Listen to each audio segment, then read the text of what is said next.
जय हिंद दोस्तों, आप सभी का स्वागत और अभिनंदन करती हूँ आपके अपने YouTube चैनल जिसका नाम है डायमंड क्लासी विद सुमन। दोस्तों, आज का हमारा टॉपिक है वायुमंडल की परतें। सबसे पहले हम बात कर लेते हैं कि वायुमंडल की कितनी परतें हैं और कौन कौन सी है। तो सबसे पहली परत होती है सौमंडल, उसके बाद है समताप मंडल, फिर होती है मध्य मंडल और तापमंडल। तापमंडल है उसको आगे दो भागों में डिवाइड कर दिया गया है, आयन मंडल और वायुमंडल। सबसे पहले हम बात कर लेते हैं सौमंडल यानी ट्रोपोस्फियर की।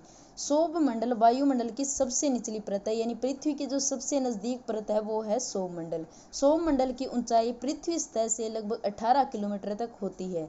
प्रति 1 किलोमीटर ऊपर बढ़ने पर औसत तापमान 6 डिग्री सेल्सियस कम हो जाता है। यानी कि जैसे जैसे ऊंचाई बढ़ती जाती है तापमान क्या है, कम होता जाता है। सारी मौसमी गतिविधियां सौरमंडल में ही होती है, जैसे बिजली का कड़कना, बादल का बनना, आंधी एवं वर्षा, इंद्रधनुष आदि। यानी जितनी भी मौसमी घटनाएं होती है वो सौरमंडल में ही होती है। इस मंडल को सवैन मंडल भी कहते हैं। एग्जाम में ऐसा भी पूछा जा सकता है कि सवैन मंडल कौन से मंडल को कहते हैं, तो वो सौरमंडल को कहते हैं। आगे हम बात कर लेते हैं समताप मंडल यानी स्ट्रेटोस्फियर की। स्ट्रेटोस्फियर जो है वो 10 किलोमीटर से 50 किलोमीटर की ऊंचाई तक व्याप्त है। ओजोन परत समताप मंडल में पाई जाती है, जो कि सूर्य से आने वाली पराबैंगनी किरणों को अवशोषित कर लेती है। यदि पराबैंगनी किरणें पृथ्वी पर पहुंचती है तो वो त्वचा कैंसर का कारण बनती है, और यदि ओजोन गैस पृथ्वी पर पहुंचती है तो वो निमोनिया से लड़ने की हमारी प्रतिरोधक शक्ति को घटाती है।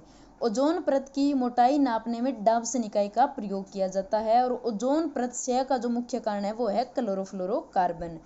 समताप मंडल में तापमान लगभग समान रहता है, इसीलिए हवाई जहाज वगैरह क्या है, इसी मंडल में उड़ाए जाते हैं। समताप मंडल में मौसमी घटनाएं नहीं होती है।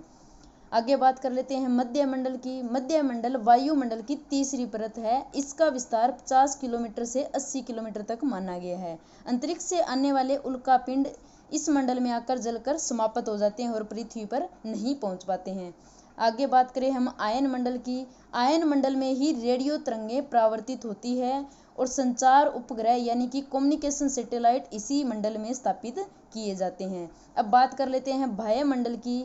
बाह्य मंडल की कोई ऊपरी सीमा निर्धारित नहीं है। बाह्य मंडल में हाइड्रोजन तथा हीलियम गैसों की अधिकता पाई जाती है। इस मंडल में तापमान ऊंचाई बढ़ने के साथ साथ बढ़ता है, क्योंकि सूर्य की तीव्र विकिरणों के अवशोषण के फलस्वरूप ऐसा होता है। ओके दोस्तों, मिलते हैं नेक्स्ट वीडियो में नेक्स्ट टॉपिक के साथ। तब तक के लिए धन्यवाद।